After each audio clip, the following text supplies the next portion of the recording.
وسلم على رسوله الكريم أما بعد فأعوذ بالله من الشيطان الرجيم بسم الله الرحمن الرحيم وما أرسلنا من قبلك من رسول ولا نبي إلا إذا تمنى ألقى الشيطان في أمنيته فينسخ الله ما يلقي الشيطان ثم يحكم الله آياته والله عليم حكيم ليجعل ما يلقي الشيطان فتنة للذين في قلوبهم مرض والقاسية قلوبهم وإن الظالمين لفي شقاق بعيد وليعلم الذين أوتوا العلم أنه الحق من ربك فيؤمنوا به فتخبت له قلوبهم وإن الله لهادي الذين آمنوا إلى صراط مستقيم ولا يزال الذين كفروا في مرية منه حتى تأتيهم الساعة بغتة أو يأتيهم عذاب يوم عظيم الملك يومئذ لله يحكم بينهم فالذين آمنوا وعملوا الصالحات في جنات النعيم والذين كفروا وكذبوا بآياتنا فأولئك لهم عذاب صدق اللہ العظیم۔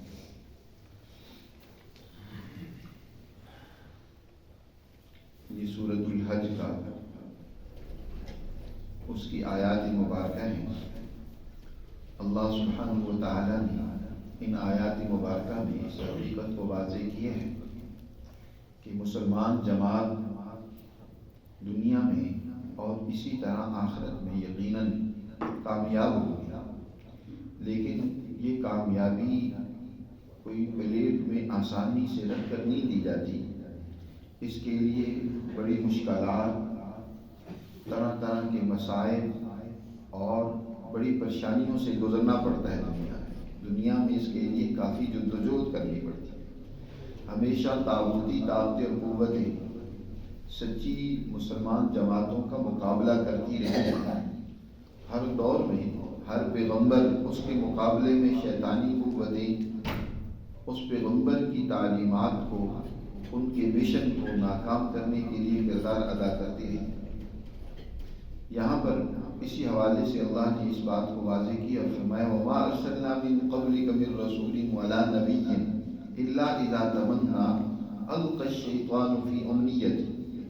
ہم نے اے پیغمبر آپ سے پہلے جس قدر کے رسول اور پیغمبر بھیجے ہیں تو ان میں یہ بات ضرور ہوئی ہے کہ جب بھی پیغمبر نے اصلاح معاشرہ کی آرزو کی، کوشش کی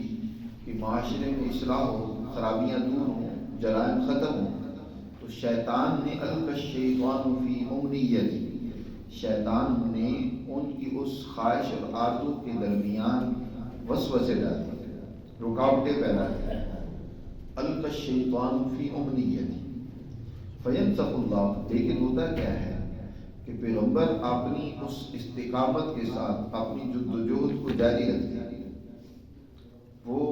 شیطانی طاقتوں اور قوتوں سے مرعوب نہیں ہوتے، ڈٹے رہتے ہیں، اپنی اس جدوجہد کو مسلسل رکھتے ہیں، تو نتیجہ یہ نکلتا ہے کہ اللہ سبحانہ و تعالیٰ کی تائید و نصرت بھی شامل حال ہوتی ہے۔ تو فینسخ اللہ ما یلقی الشیطان، شیطان نے جو وسوسہ اندازیاں ڈالی اللہ انہیں ختم کر دیتا ہے، محو کر دیتا ہے، مٹا دیتا ہے۔ ثم یحکم اللہ آیاتی، اور پھر اللہ اپنی آیات کو کیا کر دیتا ہے؟ محکم و مضبوط اور ثابت کر دیتا ہے، یعنی اللہ کے احکامات اور قوانین آخرکار ہوئی غالب آ کر رہتے ہیں۔ واللہ علیم حکیم، اور یاد رکھو اللہ سب کچھ جاننے والا اور اپنے تمام احکامات میں حکمت رکھنے والا ہے۔ تمام انبیاء علیہ السلام نے جب بھی دنیا کے اندر انسانی اصلاح اور معاشرے کی کوشش کی ہے تو شیطان نے رکاوٹیں ڈالی۔ خود قرآن میں اللہ نے دوسری جگہ پر فرمایا ان الشیاطین لیوحون الی اولیائہم لیجادلوکم، کہ شیطان ہمیشہ اپنے پیروکاروں کے اندر وسوسے ڈالتا ہے۔ انبیاء کے مقابلے کی جو طاقتیں اور قوتیں ہوتی ہیں نا، شیطانی طاقتیں اور قوتیں، وہ جنوں میں سے بھی ہوتی ہیں اور انسانوں میں سے بھی ہوتی ہیں۔ دوسری جگہ پر اللہ تعالیٰ ارشاد فرماتے ہیں لِكُلٍّ جَعَلْنَا لِكُلِّ نَبِيٍّ عَدُوًّا شَيَاطِينَ الْإِنسِ وَالْجِنِّ يُوحِي بَعْضُهُمْ إِلَى بَعْضٍ زُخْرُفَ الْقَوْلِ غُرُورًا۔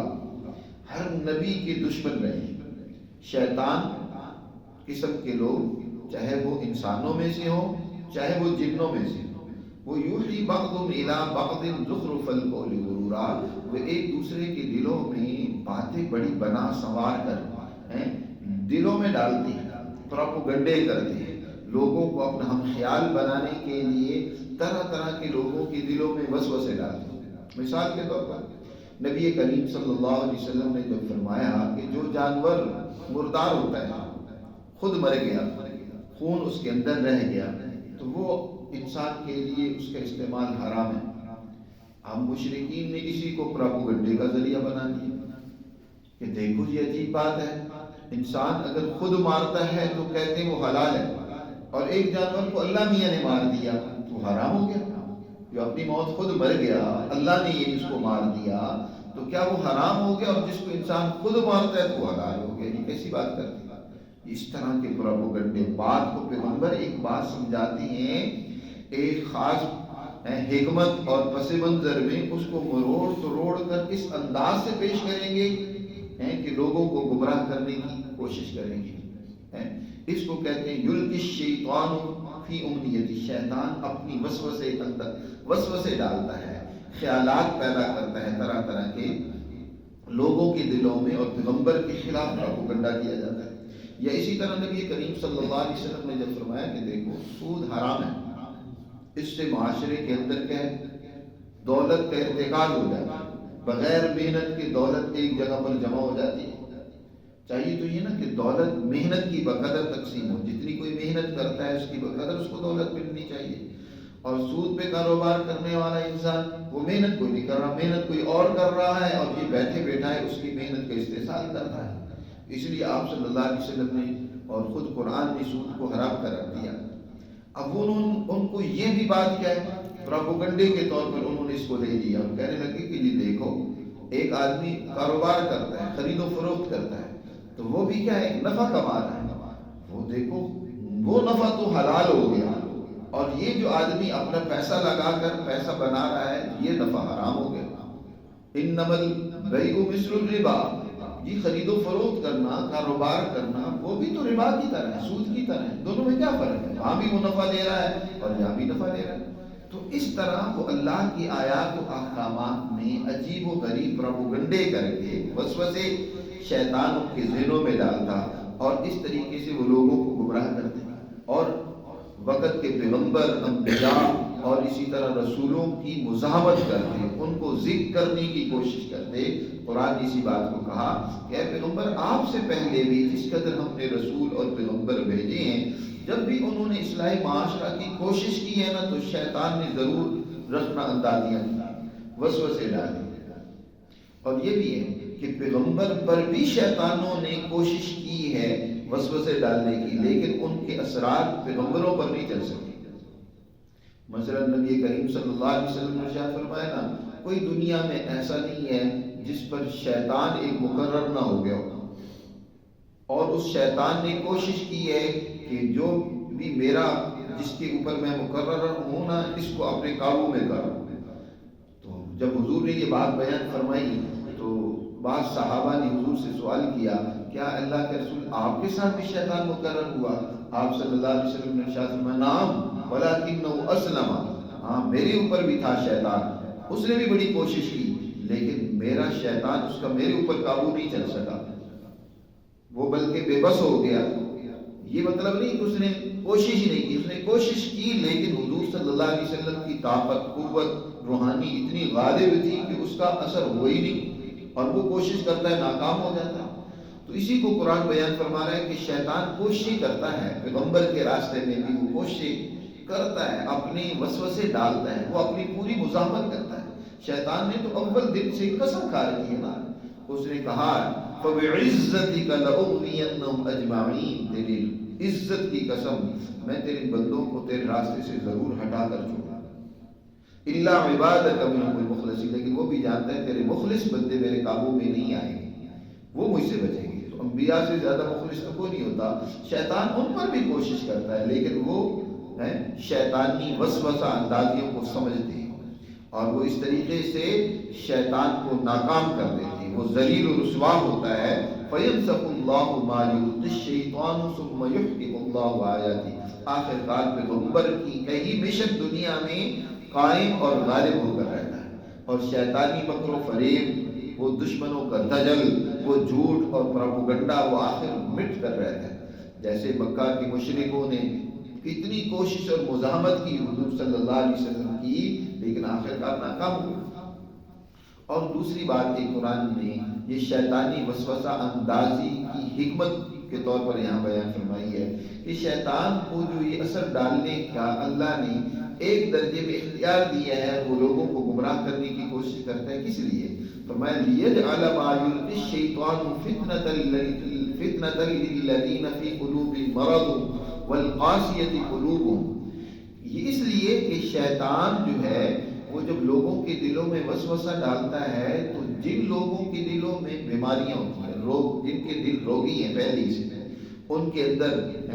پہلی خباثت موجود ہے، پہلی ہی ان کے دل اس شیطانی وسوسہ اندازیوں کو قبول کرنے کا گھر بنے ہوئے ہیں جی. انہوں نے اپنے دلوں میں بیماریاں پیدا کر رکھی ہیں، تکبر کی، مال کی ہوس کی، عورت کی خواہش پرستی کی، اس طرح کی جن کے دل پہلے ہی روگی ہیں تو ان کے اوپر شیطان وسوسہ ڈالتا ہے تو فوراً قبول کر لیتے ہیں، اس کے پروپیگنڈوں کو قبول کر کے ان کا ساتھ دیتے ہیں. تو اس سے حقیقت واضح ہو جاتی ہے کہ یہ لوگ جن کے دل جو ہیں ان کے اندر خیر نہیں شر غالب آ جاتا ہے، تاکہ کر دے اللہ ما یلقی الشیطان، اس کو جو شیطان وسوسے ڈالتا ہے نا، فتنۃ للذین، آزمائش ان لوگوں کے لیے جن کے دلوں میں مرض ہے اور جن کے دل سخت ہو چکے ہیں، والقاسیۃ قلوبہم، اور یاد رکھو ان الظالمین لفی شقاق بعید، بے شک ظالم لوگ جو شیطان کے پیچھے چل کر دنیا میں انسانیت پر ظلم کرتے ہیں، فساد پیدا کرتے ہیں، وہ دور کی گمراہی میں پڑے ہوئے اور شیطان کے پیچھے چل رہے ہیں. وَلِيَعْلَمَ الَّذِينَ، اور اس لیے بھی یہ شیطانی وسوسہ اندازی کا جو اس کو اختیار دیا گیا ہے اس کی ایک وجہ یہ بھی ہے کہ وَلِيَعْلَمَ الَّذِينَ أُوتُوا الْعِلْمَ أَنَّهُ الْحَقُّ مِنْ رَبِّهِمْ، کہ جن کو اللہ نے علم دیا ہے، صحیح فہم، سمجھ، بصیرت دی ہے، وہ اس بات کو جان لیں کہ أَنَّهُ الْحَقُّ مِنْ رَبِّكَ، تمہارے پروردگار کی طرف سے یہ بات درست اور سچ تھی، جو پیغمبر نے کہی، جو اللہ نے نازل کی ہے، یہی بات درست تھی. فَيُؤْمِنُوا بِهِ، لہذا وہ اس بات کو قبول کریں، اس پر ایمان لیں. فَتُخْبِتَ لَهُ قُلُوبُهُمْ، اور ان کے دل اللہ کے سامنے جھک جائیں. ظالم، مفاد پرست، جھوٹے، منافق، ان لوگوں کی حقیقت بھی کھل کر سامنے آ جائے، اور جو سچے مخلص ہیں جن کے دل اصلاح کے قابل تھے وہ جب اس کو سمجھیں گے، سنیں گے اور وہ ایمان لے آئیں گے، اللہ کے احکامات کے سامنے اپنے آپ کو سرنڈر کریں گے، تو ان کی بھی حقیقت سامنے آ جائے گی کہ یہ وہ مخلص جماعت ہے جو کامیابی کی مستحق ہے. اللہ تعالیٰ اس کو انعامات سے نوازے. وَإِنَّ اللَّهَ لَهَادِ الَّذِينَ آمَنُوا، اور یاد رکھو بے شک اللہ سچی ایمان والی جماعت کی رہنمائی کرتا ہے، إِلَىٰ صِرَاطٍ مستقیم، درست اور سیدھے راستے کی طرف، درست اور کامیاب راستے کی طرف اللہ سبحانہ و تعالیٰ ایمان والوں کی رہنمائی کرتا ہے.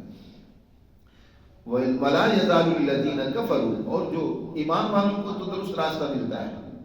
وہ شیطانی وسوسہ اندازیوں سے بھی حقیقت کو سمجھ جاتے ہیں کہ شیطان یہاں کیا اپنا کھلواڑ کر رہا ہے اور کس طریقے سے وہ انسانیت کو گمراہ کرنے کی کوشش کر رہے ہیں. لیکن جو کافر ہوتے ہیں، جو انکاری، اللہ کے احکامات کے منکر ہوتے ہیں، انکاری ہوتے ہیں، وہ مزید شکوک و شبہات میں مبتلا ہونا چاہیے. ولا یزال، ہمیشہ رہیں گے وہ لوگ جنہوں نے کفر کیا، فی مریۃ من، اللہ کی ان آیات کی طرف سے شکوک و شبہات میں رہیں گے، حتیٰ تأتیہم الساعۃ بغتہ، یہاں تک کہ قیامت آ جائے اچانک ان کے پاس. ان کی جب تباہی آئے گی اور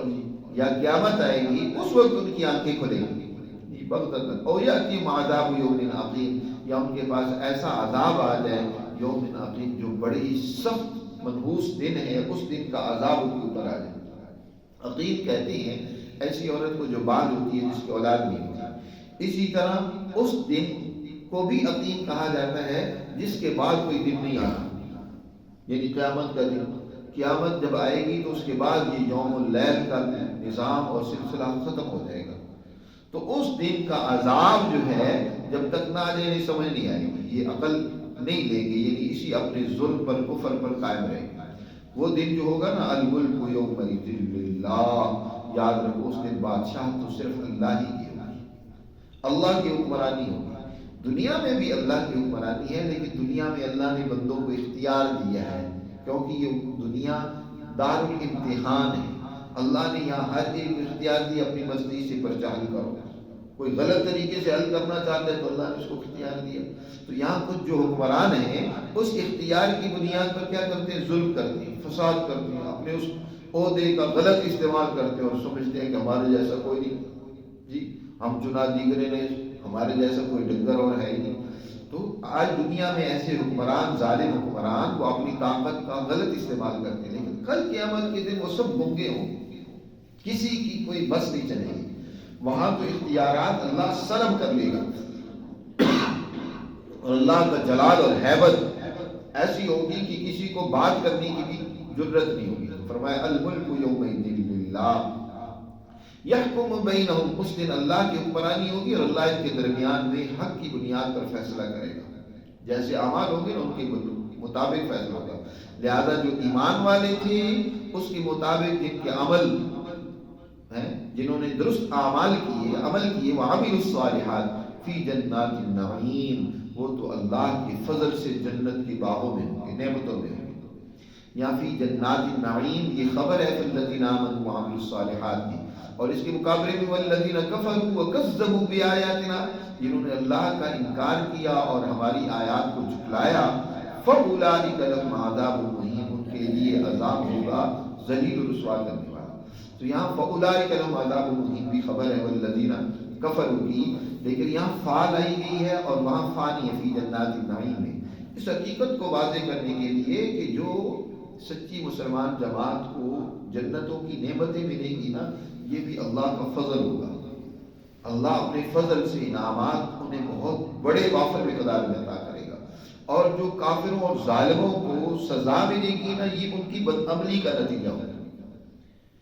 کیونکہ جنت میں بھی انسان بغیر فضل الہی کے نہیں جا سکتا۔ نبی کریم صلی اللہ علیہ وسلم نے فرمایا لن ینجی احدا عملہ، کسی کا عمل اسے نجات نہیں دے گا۔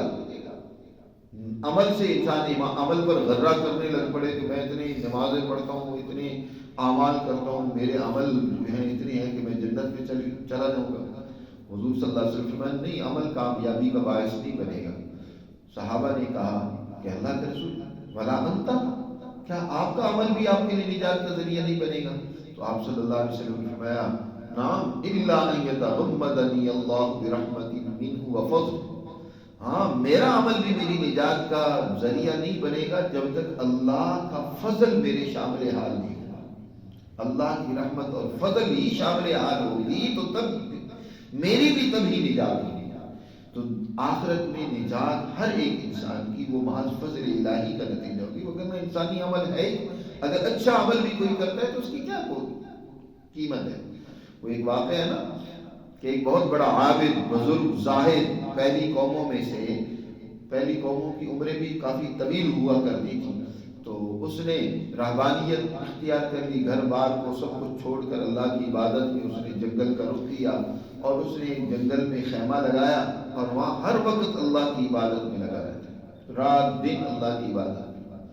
یہاں تک کہ اس کی موت کا جب وقت قریب آیا تو اس نے اللہ سے دعا کی کہ یا اللہ میری موت اس طرح آئے کہ میرا سر سجدے میں ہو، اور قیامت تک مجھے اسی طرح رکھنا اور اسی حالت میں مجھے اپنے حضور اٹھانا۔ اللہ نے اس کی یہ دعا بھی قبول فرمائی۔ اب یہ جنگل میں کماتا کچھ نہیں ہے، اللہ نے اس کی ضرورت کے لیے یہاں ایک چشمہ پانی کا جاری کر دیا، اور اسی طرح درخت قریب تھا انار کا، اس کے اوپر بہترین پھل لگتا ہے، اس انار کو کھاتا ہے اور ساتھ چشمے کا میٹھا پانی استعمال کرتا ہے۔ اس طریقے سے اس نے ساری زندگی 90 سال اللہ کی عبادت میں گزار دی، اور مرنے کے بعد بھی سجدے میں حضور نے ارشاد فرمایا کل قیامت کے دن جب اللہ اسے اٹھائے گا تو اللہ تعالیٰ ارشاد فرمائے گا کہ فرشتوں کو جاؤ میرے اس بندے کو جنت کا راستہ دکھلاؤ، یہ میرا بہت فضل ہے، میرے فضل سے جنت میں اس کو لے جاؤ۔ وہ اس کے دل میں آئے گا کہ یا اللہ ٹھیک ہے جنت میں تیرا فضل ہی صحیح لے جانے والا، لیکن میں نے تیری اتنی عبادت کی، 90 سال تیری عبادت کی، مرنے کے بعد بھی تیرے سامنے جھکا رہا، میرے عمل کا تو نے کوئی ذکر ہی نہیں کیا۔ تو اللہ ارشاد فرمائے گا اسے تھوڑا جہنم کی طرف لے جاؤ۔ ابھی جہنم سے 500 سال کی مسافت پر ہوگا کہ اس کی زبان باہر کو نکل آئے گی، زبان خشک ہو جائے گی، عجیب اس کی حالت، پیاس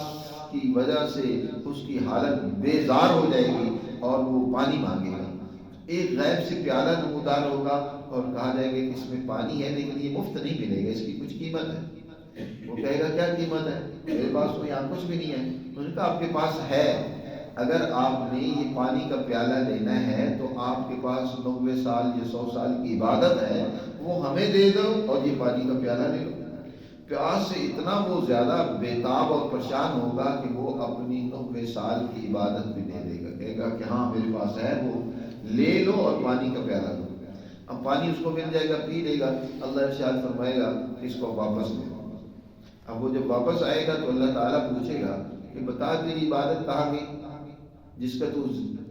ذکر کر رہا تھا کہ میری عبادت کا کیا ہوا، اتنی میں نے عبادت کی، تیری عبادت تو یہ تھی جو تو نے ایک پانی کے پیالے کے بدلے بیچ دی ہے۔ اب بتا دنیا میں میرے کتنی نعمتیں تو نے استعمال کی، روزانہ تجھے میٹھے پانی کا چشمہ ہم نے تمہارے لیے جاری کر دیا تھا، کتنے پیالے پانی پیتے تھے، ان کا حساب ہو ہیں، کتنے انار کھائے، کتنی ہماری نعمتیں تم نے استعمال کی، اب ان کا حساب دو۔ وہ سجدے میں گر کر اللہ سے معافی مانگے گا، یا اللہ جنت میں تیرے فضل کے بغیر نہیں جایا جا سکتا۔ تو جنت محض اللہ کے فضل کا ہی نتیجہ ہے۔ عمل تو ہم نے اس لیے کرنا ہے کہ یہ بھی اس کا فضل ہے۔ اللہ جس کو توفیق دیتا ہے تو یقیناً اسے عمل اپنی راستے کی طرف، اپنی عبادت کی طرف، اپنی ذات کی طرف متوجہ کرتا ہے، یہ بھی محض اس کا فضل ہے۔ اس پر بھی اللہ کا شکر ادا کرنا چاہیے کہ یا اللہ یہ جو کچھ میں نے نیک عمل کیا ہے یہ بھی تیری توفیق سے ہے، وگرنہ اگر تیری توفیق نہ ہوتی تو کتنے ہیں جو اس عمل سے بھی معروم ہیں۔ اب دیکھ لو فجر کی نماز کتنی ہم سے زیادہ ہیں جنہوں نے نہیں پڑھی۔ اگر ہم نے اس مالک نے اٹھنے کی توفیق نہ دی ہوتی، اس نے ہمیں اس چیز کی سوچ اور سمجھ نہ دی ہوتی، اس نے ہمارے لیے راستہ آسان نہ کیا ہوتا تو ہم بھی نہ آتے۔ اس پر اللہ کا شکر ادا کرنا چاہیے، اس کا فضل سمجھتے ہوئے جتنا شکر ادا کرے گی اتنی اس کی طرف مزید انسان ترقی کرتا ہے اور اس کی رب کے لیے راستہ اللہ کی طرف بڑھنے کا آسان ہو جاتا ہے۔ تو اللہ تعالیٰ نے یہاں یہی بات بیان فرمائی ہے کہ ایمان والے اور جو نیک عمل کرنے والے ہیں ان کے لیے جنات النعیم ہیں، یہ محض اللہ کا فضل ہے۔ اور جو ظالم اور کافر ہیں جنہوں نے تکذیب کی اللہ کے آیات کی تو ان کی ان بدعمالیوں کی سزا ہے۔ فَأُولَٰئِکَ بِفَعْلِ یہ بات بتا رہی ہے کہ ان کے لیے ان اعمال کا بدلہ یہ ہے کہ اولئک لہم عذاب مہین، انہیں ایسی سزا ملے گی جو ذلیل و رسوا کر کے انہیں رکھ دے گی۔ اللہ ہمیں سمجھ نصیب